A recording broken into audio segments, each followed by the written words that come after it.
Good evening and welcome to DuckTV Sports. He's McLean Cannon, I'm Joey McMurray, and we've got volleyball, basketball, and cross country on the docket for you tonight. But we begin with Saturday's offensive showcase on the gridiron.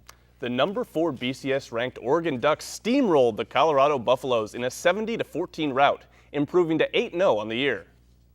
Plenty of push-ups to do in this one. Take it up early in the first. Ducks up 7-0. D'Anthony Thomas has reservations for 6. Hugs all around, and why not? 14-0 now. Marcus Mariota plunges in for a TD of his own. 21 zilch.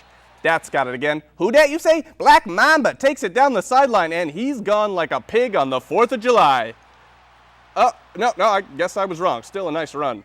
Kenyon Barner now. I'll be taking that. Colorado hates swag, and they've come to meet their maker. 35-0 still in the first half. Fourth quarter now. Brian Bennett trying to put the finishing touches on the win, and he's like, yo, I got it from here. And ding dong, the witch is dead. Everybody happy. Ducks win easily, 70-14.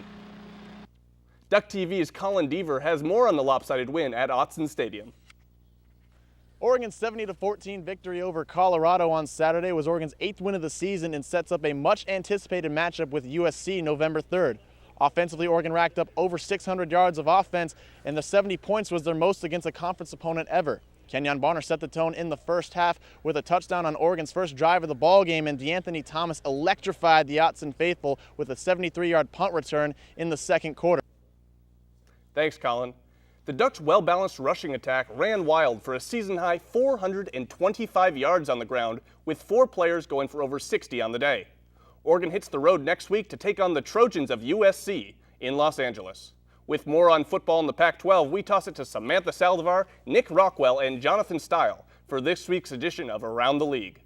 Hey guys, we're here at Autzen where Oregon defeated Colorado 70-14 on Saturday. Now the 8-0 Ducks prepare to go down south to take on 6-2 USC. A lot of standout guys for both squads. Who do you anticipate will come up big in the game? Well, I think it starts off with Marcus Mariota coming up with a 68.3 completion percentage. He's played great on this season, and opening it up for him is Kenyon Barner and D'Anthony Thomas also receiving, rushing, punt return, any way you want a touchdown, they will give it to you. And they've all had great seasons, and I think against USC this weekend they'll have another great game as well. Yeah, for USC, I think it's going to be, starts with the quarterback, Matt Barkley. He's passing for over 2,000 yards this season with 25 touchdowns, but it's the guy that he's throwing to that have the major impact on the game, Marquise Lee and Robert Woods. Marquise Lee last week versus Arizona had 16 receptions for 345 yards and 2 touchdowns, and Robert Woods is USC's all-time leading receiver, so I think he's going to have a big game. With those impact players in mind, do you guys have any predictions for the game? Yeah, I mean, I think USC is going to struggle with Oregon's high-powered offense like everyone else in the Pac-12 has so far, and I think Oregon's going to come out on top 42-28.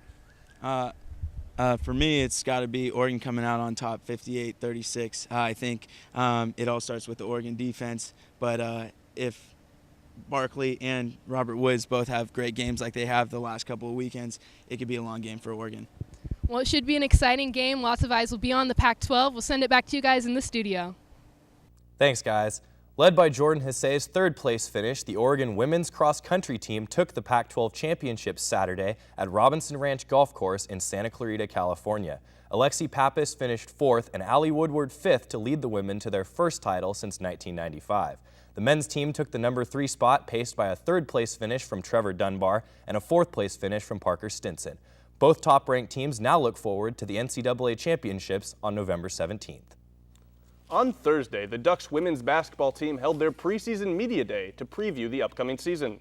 Oregon head coach Paul Westhead said despite recent season struggles, he's optimistic about the Ducks' chances heading into his 4th year at the helm. Expectations are always score 100 points a game, so there's one. I mean, win a whole bunch.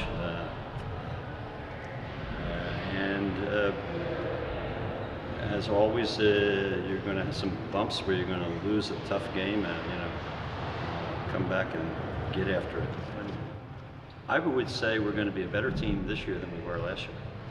This year, I think that we're going to surprise a lot of people. I think that we're young, but we're really going to do a lot better than people think. We now pass it to Chris Brickler and Andrew Murray for a season's preview on the men's side of the court.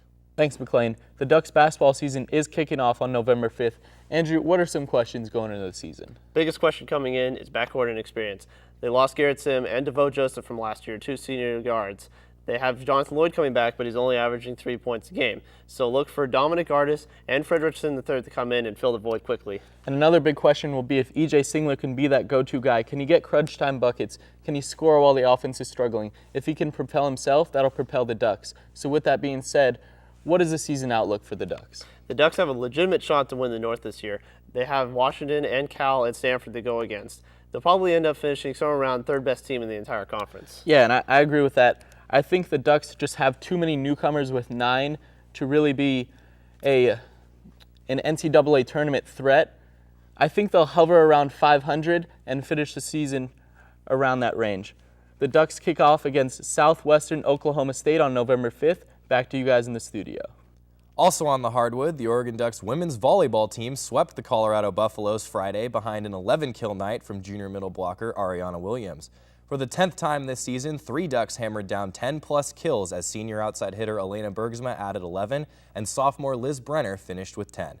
With the win, the Ducks remain number 2 in the strong Pac-12 conference and will look to move up to number 1 as they host the first-place Stanford Cardinals Sunday at Matthew Knight Arena. Rough weekend for the Buffaloes. Colorado fans have to be looking for something to cheer them up. But it's been rough for anyone who plays the Ducks these days. That it has. He's McLean Cannon. I'm Joey McMurray. Have a good night, everyone.